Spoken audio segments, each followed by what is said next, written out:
Hello there and welcome to Amore with Allie. This once a week 30-minute show covers love and romance topics with a metaphysical twist. In case you don't know who I am, hey, I'm Allie. I'm also a certified sex coach and relationship intuitive. I'm the creator of Out-of-Body Ecstasy. It's a personal energy method using dreams, telepathy, or astral to enhance your romantic life, no matter if you're in a relationship or if you're flying solo. Now, besides this show, I also have the Allie Thief Show on Tuesday and Thursday evenings from 8 to 9 p.m. on Blog Talk. And I have the Passion Zone, which is on Sunday nights from 6:30 p.m. also on Blog Talk. To find out more about yours truly and what I do, please visit alliethief.com. Well, it's been a little bit since you and I sat down and chatted. Life just kind of gets busy around the holidays. That's what I got. So I hope you've been well. I'm not so bad at all. Doing a little bit of this, doing a little bit of that, getting ready for the brand new year, doing a lot of planning. I'm a Taurus, so I like to plan.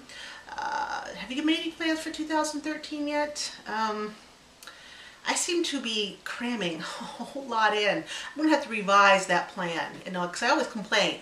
Who plans my life? Because I look at my calendar and look at all the stuff I've got in it. I'm like, God, I did that. Anyways, so I've been planning, and that's what I've been up to the last few weeks, and it's just been busy around here. So I hope you're having a good December so far. Last time we chatted, I gave you a, what you call it? Affirmation. Affirmation. There we go. Affirmation. Woo, it's Friday. And it was, I am an open and accepting vessel for unseen opportunities, people, and possibilities that are for my highest good. So I hope you guys said that a few times each day over the last few weeks. Don't forget to do your last minute Christmas shopping, in case you're wondering. On my website, I have candles, I have bracelets, I have readings. You can buy them for you, you can buy them for friends, family members. The bracelets, the gemstone bracelets, are really cool, by the way. There's different gemstones in the bracelets for OBE, attracting love, confidence, and sexual energy. Plus there's Reiki applied to each bracelet. So they're great. They're in clasp and stretchy. Please visit alliethief.com for all of that. If you buy the bracelets and you're shopping kind of late, I can drop it in the mail and get it to you ASAP along with the candles. The readings, if you want to buy somebody a reading, you just let me know, you purchase it, you say, hey, Al, what I want to do is I want to give this to somebody. And I'll say, fantastic. You can either tell them about the reading or I will. So, you have another week or so to do your shopping. Stop by the site. What else I got going on? I don't know. It's Friday. My son's homesick from school again, day 2. I told him that next week, if he tries to stay home, it's his last week of school before Christmas break, that he's going to have to have things coming out of different orifices of his body in order to stay home. The I don't feel good, oh woe is me, will not work for next week. So the quote, I found this quote of the week. This was once said by Alfred Lord Tennyson.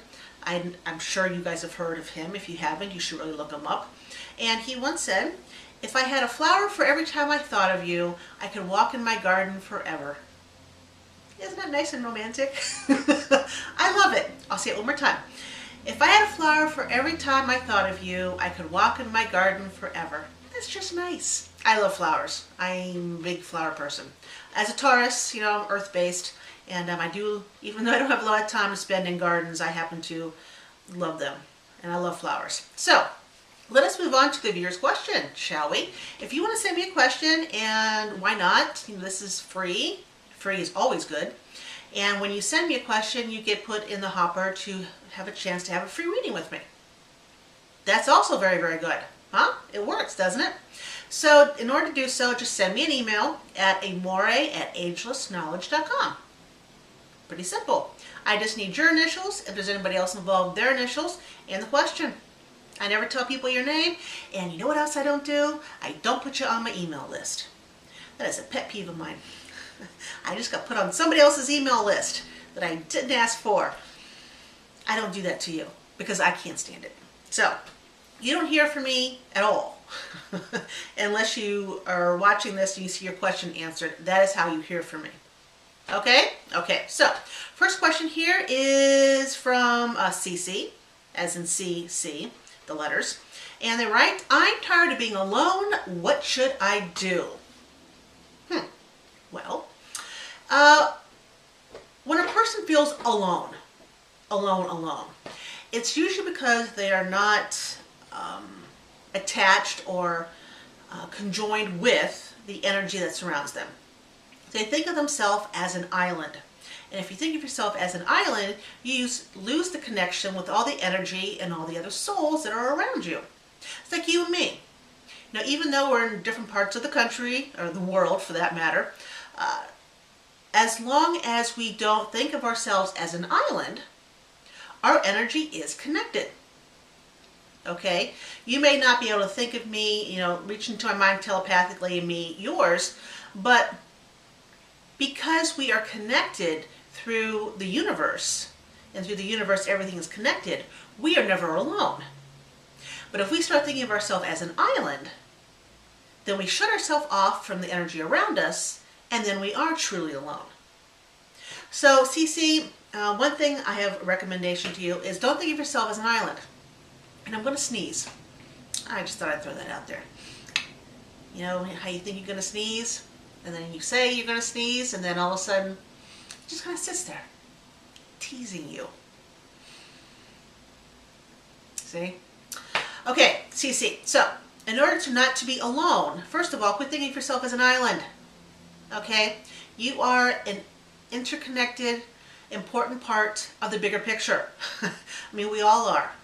I mean, energetically wise, I'm connected to Brad Pitt. I'm liking that because he doesn't think of himself as an island. Neither does his lady, Angelina Jolie. She's not an island either, so I'm connected to them. And George Clooney and Harrison Ford, because none of them consider themselves islands. I'm connected to my next door neighbors on both sides because they don't think of themselves as islands. They think of themselves as part of a community, as part of a greater whole.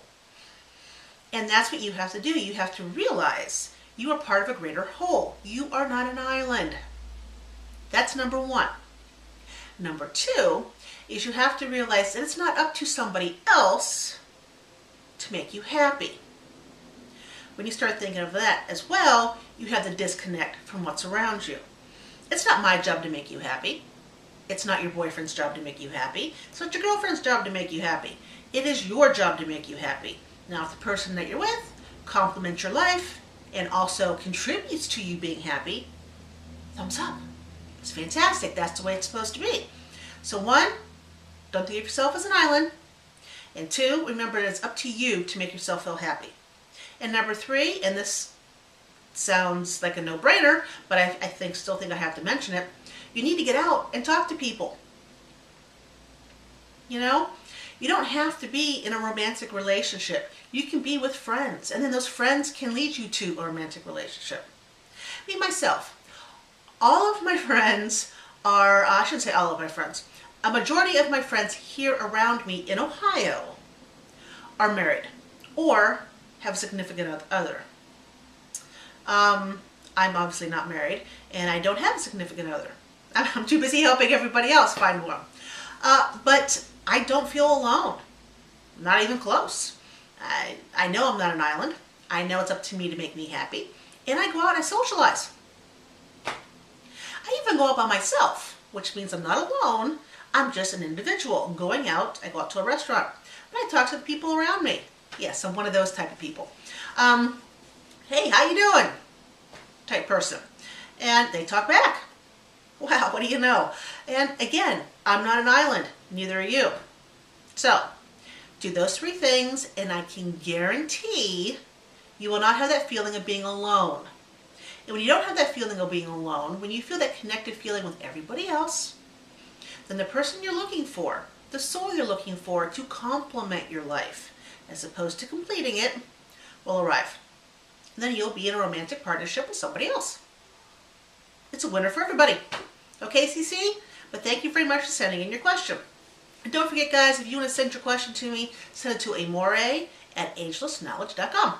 It's free. You Can't stress that enough. Okay, topic of the week. Now, last time we chatted, I talked about soulmates. This time I want to talk about twin flames.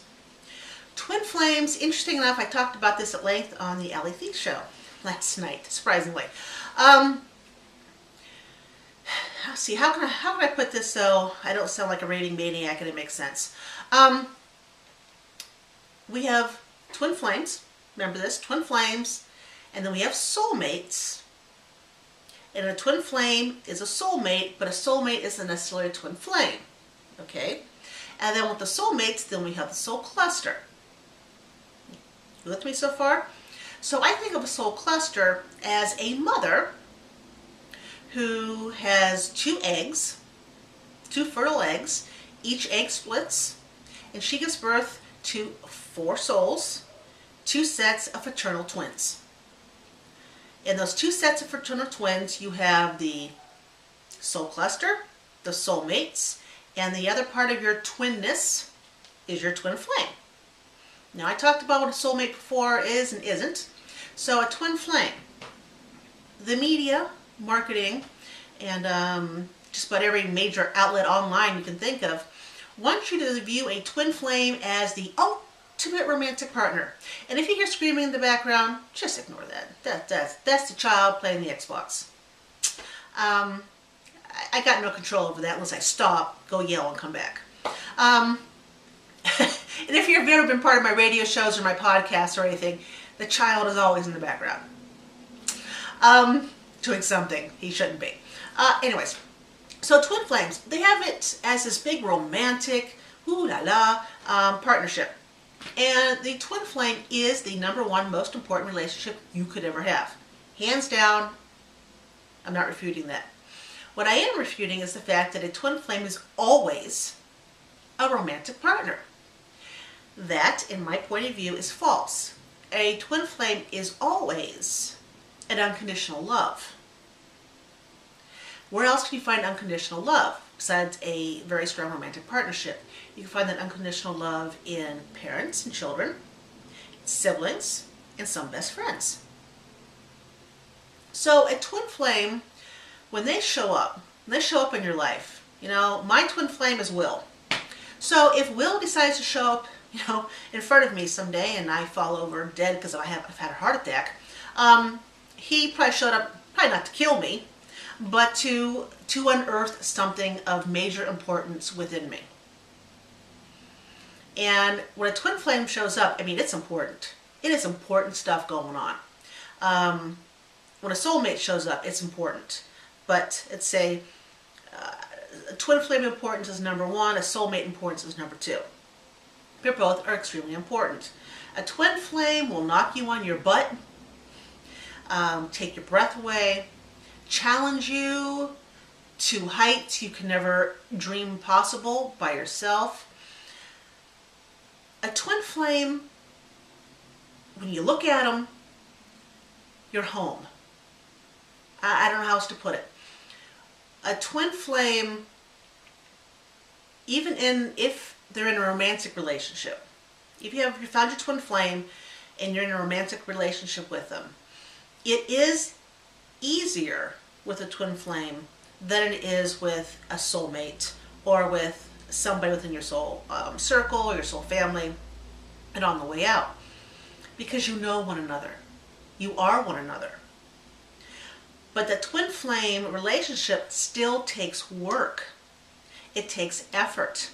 It needs for you to show up and to be present.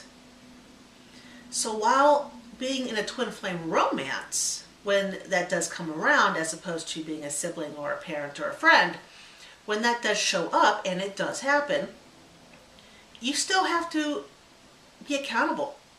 You still have to be responsible.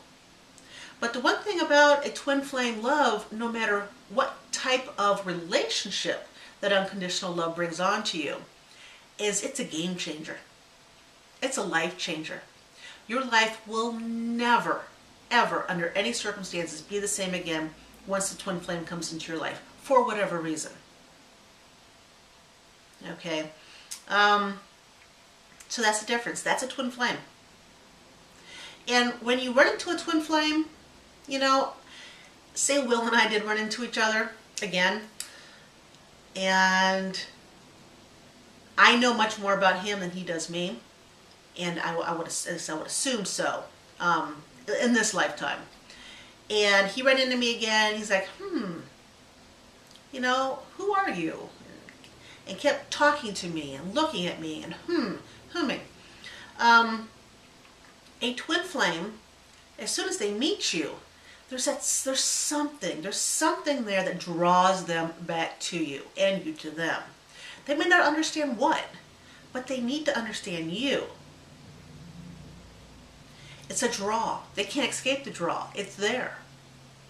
So while they might not know instantly that you're the twin flame, there will be something that draws you to them. Okay? Okay, twin flames. There you go.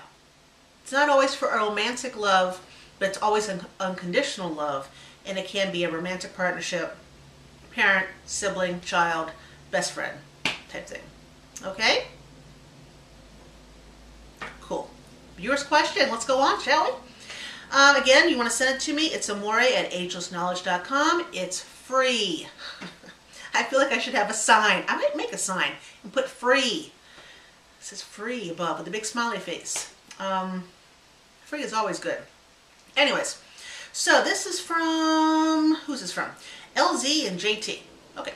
When my boyfriend and I started dating, he was the life of the party.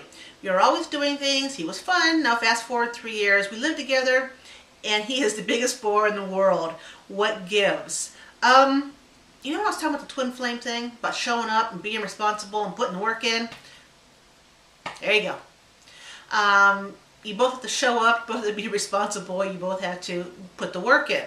When we get into a relationship, when it gets stronger, not stronger, more committed, which is usually stronger, but more committed, and we move in together, not just dating, we move in, you know, or get married or get engaged, it's kind of like a sigh of relief. And then we think to ourselves, okay, I've got them. I don't have to work as hard. Yeah, you got to keep working. Relationships take work all the time. The big thing is if it's actually love you're in as opposed to lust, which we all have when we first meet somebody. If it's really love, putting the work in doesn't feel like work. It's not a chore. It's not something that takes away from your life. It's something that adds to your life. Relationships are work, but they don't need to feel like work. Not if you're actually in love with the person. You need to spend time with them and do things together. You don't have to do everything together, but you've got to do something. Sign up for a salsa class. You know, Latin music, by the way, stimulates the sacral chakra, which is the sex center, like no other. Latin music is wonderful. Of course, Latin men are pretty hot too. But Latin women are gorgeous. But anyways, Latin music, it stimulates the sacral chakra in ways that other things cannot. So take a dance class together. Music does wondrous things to our energy, to us. It lifts us up. It makes us happy. A lot of times it can make us sad, depending on what we're listening to. But back to the original question, do stuff together. Have your friends, do stuff separate because you still have separate lives. But once a week, do something. It doesn't matter if you play Scrabble or Words with Friends. You know, something that you can do together. Preferably face-to-face as opposed to each of you on your iPad trying to, you know, play Words of Friends or... I forgot the name of the game now. It doesn't matter. It really doesn't. But you get my drift. Yeah, he's going to be boring, and you're probably boring too because neither one of you are doing anything. You need passion too in a relationship.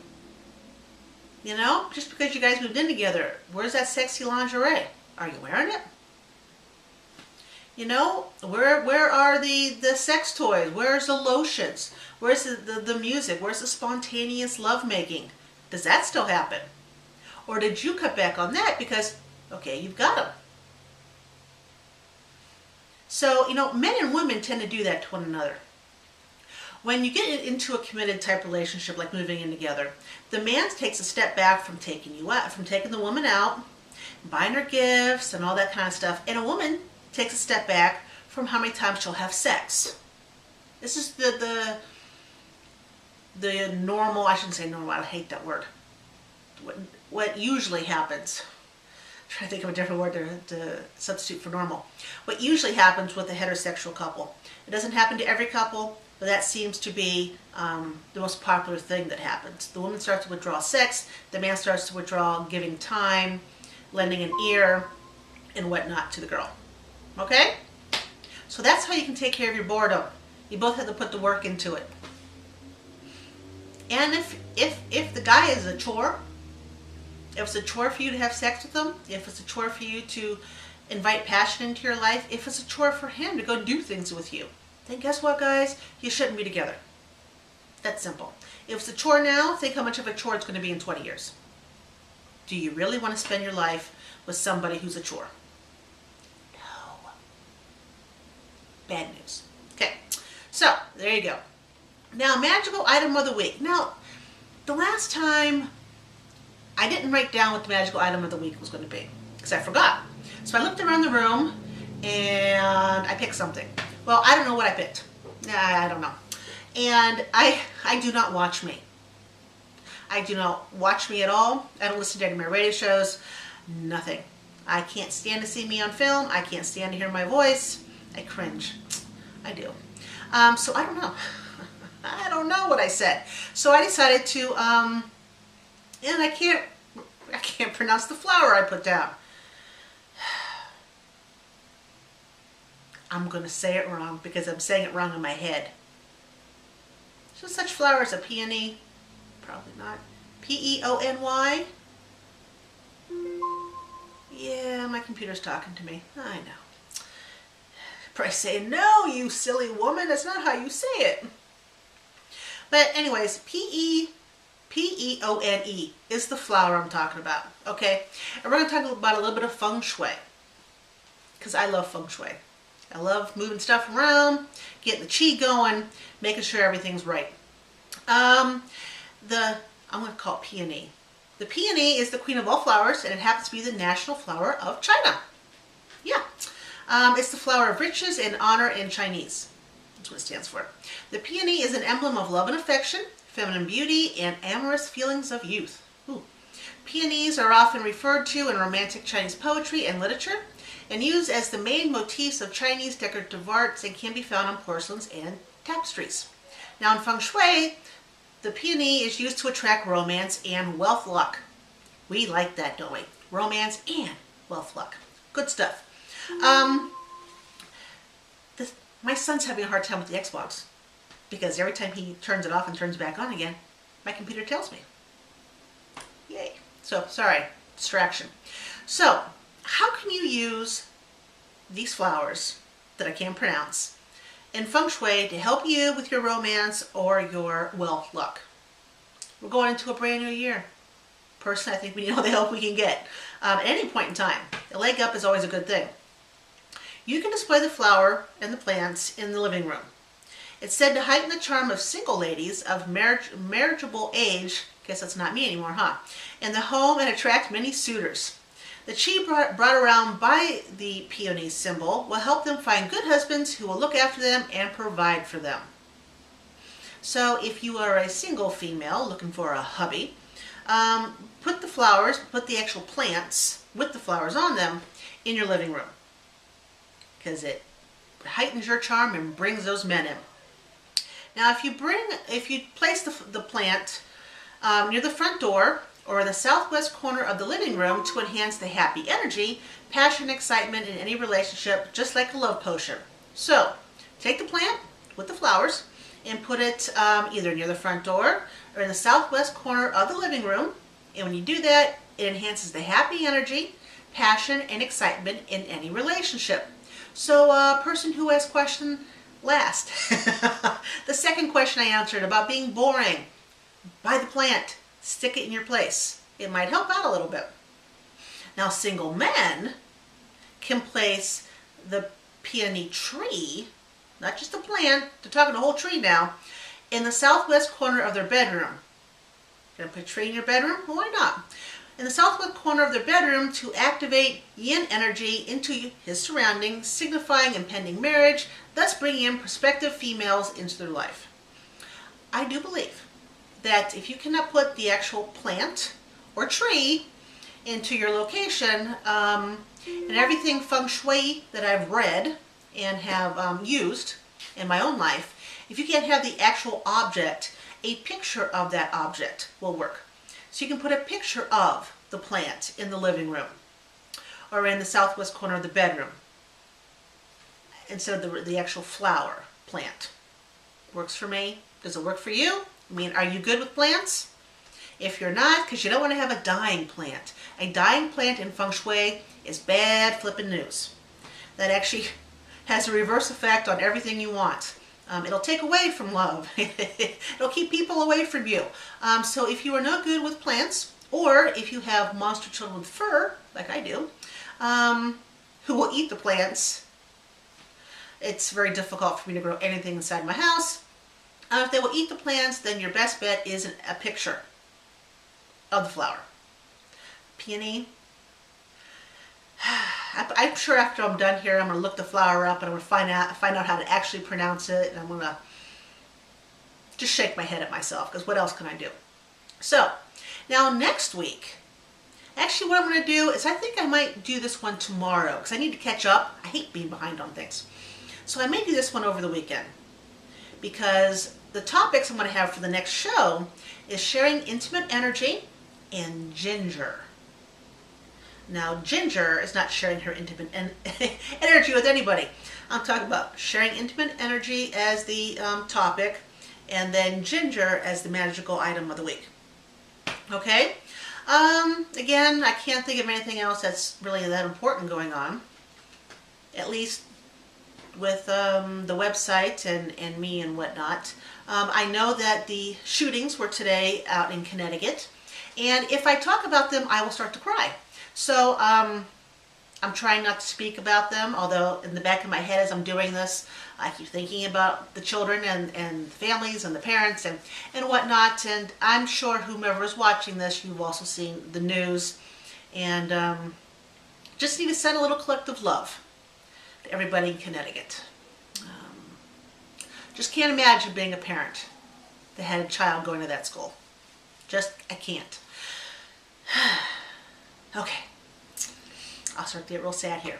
And this has been a good show. I don't want to be sad. So everybody send them lots of love, okay? Sending love is always a good thing. Always a very good thing. So send love out there to Connecticut. Now the affirmation I have for this week is, are you ready? Okay.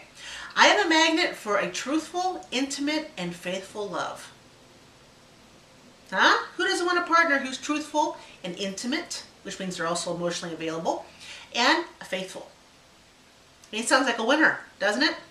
I am a magnet for a truthful, intimate, and faithful love. Say that several times during the day. I tend to say my affirmations when I'm thinking about something bad. So if I was doing something and I started thinking about Connecticut again, and I'd be starting to feel sad immediately, I'd say to myself, okay, I'm a magnet for a truthful, intimate, and faithful love. I'd say that a few times over and over again. And my mind would be off of that and onto the affirmation. And then my energy would shift and grow and change and expand, and I would feel much better. And I'm telling you, I've said this in plenty of shows before. I was a complete downer for affirmations. I don't know why I didn't believe in them, but I'm telling you, they work. They work like a charm. Personal experience, say them, it shifts your energy, it makes you strong, it makes you a magnet for whatever you're talking about. It works, it works, it works. Okay? So, I want to thank you guys for stopping by. Thanks for stopping and watching Amore with Allie and hanging with me till the very end. Until next time, don't forget, keep loving, keep living, and always keep laughing. We'll see you later. Bye.